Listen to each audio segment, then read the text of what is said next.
Olá pessoal, a aula de hoje é uma revisão sobre os ambientes aquáticos, ok? Então nós vamos iniciar falando sobre os ambientes de água doce. O que caracteriza o ambiente de água doce? Baixa taxa de salinidade. Exemplo, lagos, represas, cachoeiras, rios, dentre outros. Uma característica importante é que quando a gente compara o ambiente de água doce com o ambiente de água salgada, a gente observa que o ambiente de água doce ele tem menor profundidade e um menor volume de água. E exatamente por isso que as características elas são menos estáveis também quando comparado ao ambiente de água salgada. Então, poluição, por exemplo, consegue modificar esse ambiente muito mais fácil do que um ambiente de água salgada. Modificação de temperatura, a salinidade. Então, esse ambiente ele sofre alterações muito mais fácil quando a gente compara com o ambiente de água salgada. Quais são os principais fatores, né, que a gente consegue observar quando a gente fala sobre a ação humana nesses ambientes?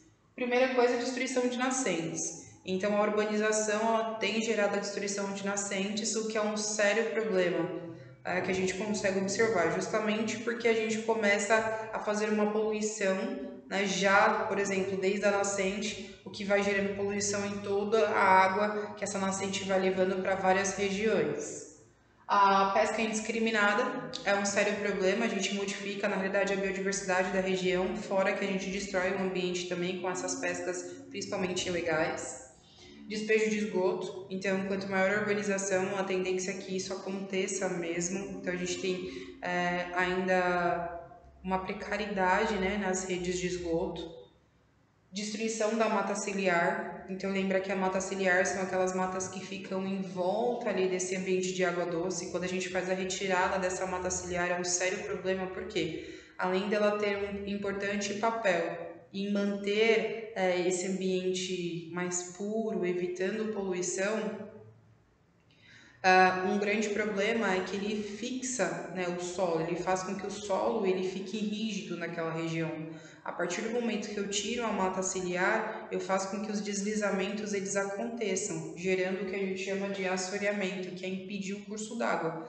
Então esse é um problema muito sério também, porque eu vou impedindo o curso da água e acabo gerando um problema lá na frente, porque a água não chega para os animais que dependem dessa água, assim como a própria população humana. Uma característica importante que a gente pode relacionar com a água doce são as planícies de inundação, também chamado de várzea. O que caracteriza uma várzea? Bom, ela tem baixa altitude, né? Se encontra em regiões de baixa altitude, próximo a rios, e uma característica importante é que normalmente durante o verão eles sofrem um alagamento. Não necessariamente no verão, mas normalmente no verão porque é o momento onde a gente tem uma maior quantidade de chuva. Então essa região ela fica extremamente alagada. E esse processo de alagar essa região é muito importante porque favorece a fertilidade do solo. Então os nutrientes que estão na água ali fazem com que o solo fique mais fértil. Além disso, vários seres vivos aproveitam esse momento para o processo de reprodução. Então é uma região de extrema importância. A gente pode falar que o Pantanal, por exemplo, é uma região de planície de inundações. E é muito importante porque muitas espécies são dependentes desse processo para continuar mantendo a espécie através do processo de reprodução. Agora a gente vai falar um pouco sobre o ambiente de água salgada. Então, o que diferencia um ambiente de água doce com o ambiente de água salgada? Bom, é importante saber que 2/3 do nosso planeta ele é formado por água salgada. Essa água salgada está muito ligada a 4 oceanos, que é o Índico, o Pacífico, o Ártico e o Oceano Atlântico, certo? E a gente tem os mares, então lembra que para diferenciar mar e oceano, a gente fala de profundidade e de extensão. Os mares eles são menores, eles são menos profundos quando comparado aos oceanos. E a gente tem vários mares, a gente consegue diferenciar eles em 3 formas.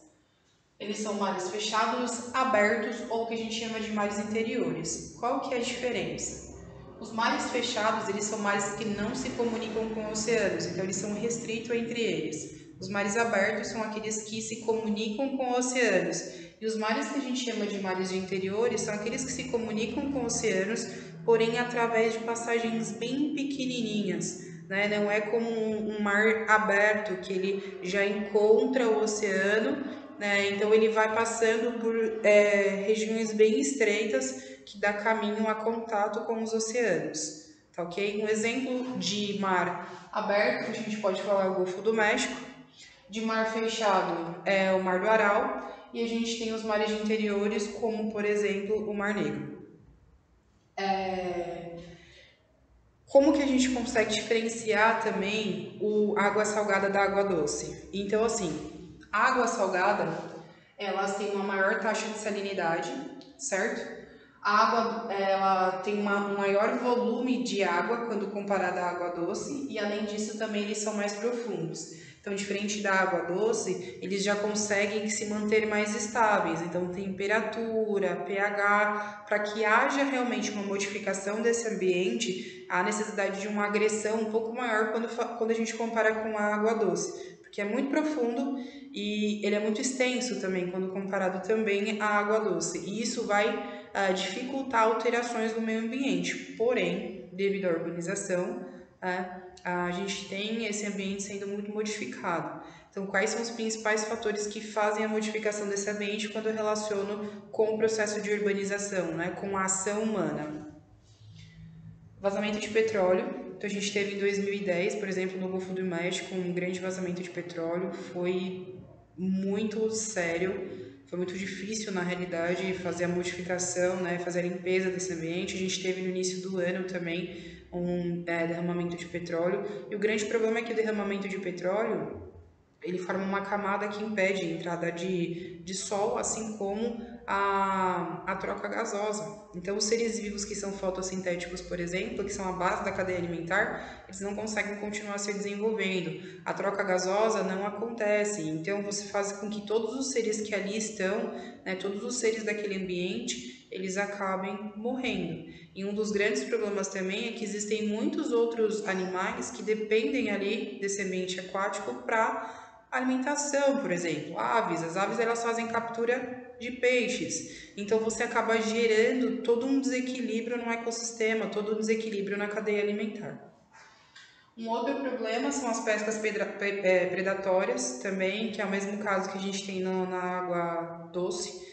Então, normalmente são essas pescas ilegais, eles acabam destruindo muito o meio, e também tem a questão de poluição, eles acabam liberando materiais, substâncias que são tóxicas a esse ambiente, destroem o ambiente. Um outro problema é o despejo de esgoto, infelizmente, muitas cidades que ficam ali, né, próximo aos mares, eles acabam lançando esgotos aí, que a gente fala que é em céu aberto, mas nesse caso dentro dos mares. E existem aí 3 características importantes que precisam ser citadas em relação aos ambientes de água salgada. São os recifes de corais, restingas e mangues. Os recifes, eles são de extrema importância porque é um ambiente onde tem uma grande biodiversidade. Então, os recifes de corais, eles são formados pelos corais, só que existem várias outras espécies que acabam utilizando esses recifes como moradia, proteção e reprodução. Então, é um ambiente muito rico, justamente porque ele se torna um ambiente de desenvolvimento de várias espécies.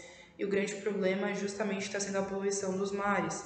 Está fazendo com que ocorra o branqueamento dos corais, esses corais eles acabam morrendo, destrói os recifes e automaticamente a gente começa a ter um problema na cadeia alimentar, gerando aí às vezes até a extinção de algumas espécies.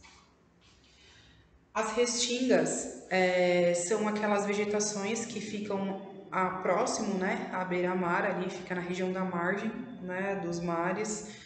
Então, é uma vegetação que ela é mais rasteira, formada por pequenos arbustos, não há uma grande biodiversidade, porque nem todas as espécies, né, de vegetação eles conseguem sobreviver a esse ambiente, que é um ambiente que sofre influência do mar. Então tem a questão da salinidade, tem a questão da brisa do mar, tem a questão do solo ser arenoso. Então existem vários fatores que influenciam, né, no desenvolvimento de muitas espécies, porém é um bioma de extrema importância porque muitas espécies se reproduzem na restinga.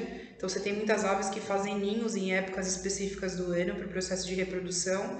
Você tem as tartarugas, por exemplo, que fazem a desova das restingas, e a urbanização é um dos fatores que está fazendo com que esse ecossistema ele suma. Então, a tendência é que talvez lá na frente a gente comece a ver a precariedade de muitas espécies que são dependentes dessa restinga. E a gente tem também os manguezais. O que caracteriza um manguezal? O manguezal é uma região onde a gente encontra espécies muito características, porque é um ambiente extremamente lodoso que ocorre entre o mar e a água doce. Então, existe um ecossistema que consegue surgir em uma região onde há encontro de água doce e de água salgada. Então, nessa região também são muitas espécies endêmicas, exatamente por isso que a gente precisa preservar esse ambiente. Então, existem espécies que você só vai encontrar no ambiente de manguezal. E o grande problema também vem a urbanização e a ação humana. Então, cada vez mais está sendo difícil encontrar os manguezais intactos. Os manguezais eles estão sumindo justamente porque o ser humano ele acaba, por causa da urbanização, destruindo esse ambiente. E é um grande problema. Uma característica bem bacana é que nesses ambientes, diferentemente de todos os outros, a gente encontra pneumatóforos, que são raízes que conseguem ser liberadas para fora do solo para que consiga fazer a troca gasosa, porque por solo ser muito lodoso, é difícil fazer esse processo dentro do solo. Então, são pneumatóforos, eles saem e eles fazem a troca gasosa.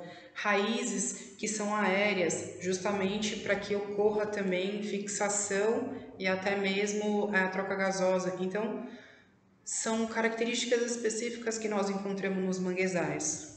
Por isso existem muitas ONGs, existem muitos programas governamentais que pedem, e que fazem aí propostas de preservação, leis para preservação de restingas, de manguezais, dentre vários outros ecossistemas, justamente porque esses ecossistemas estão se perdendo devido à ação humana, devido ao processo de urbanização.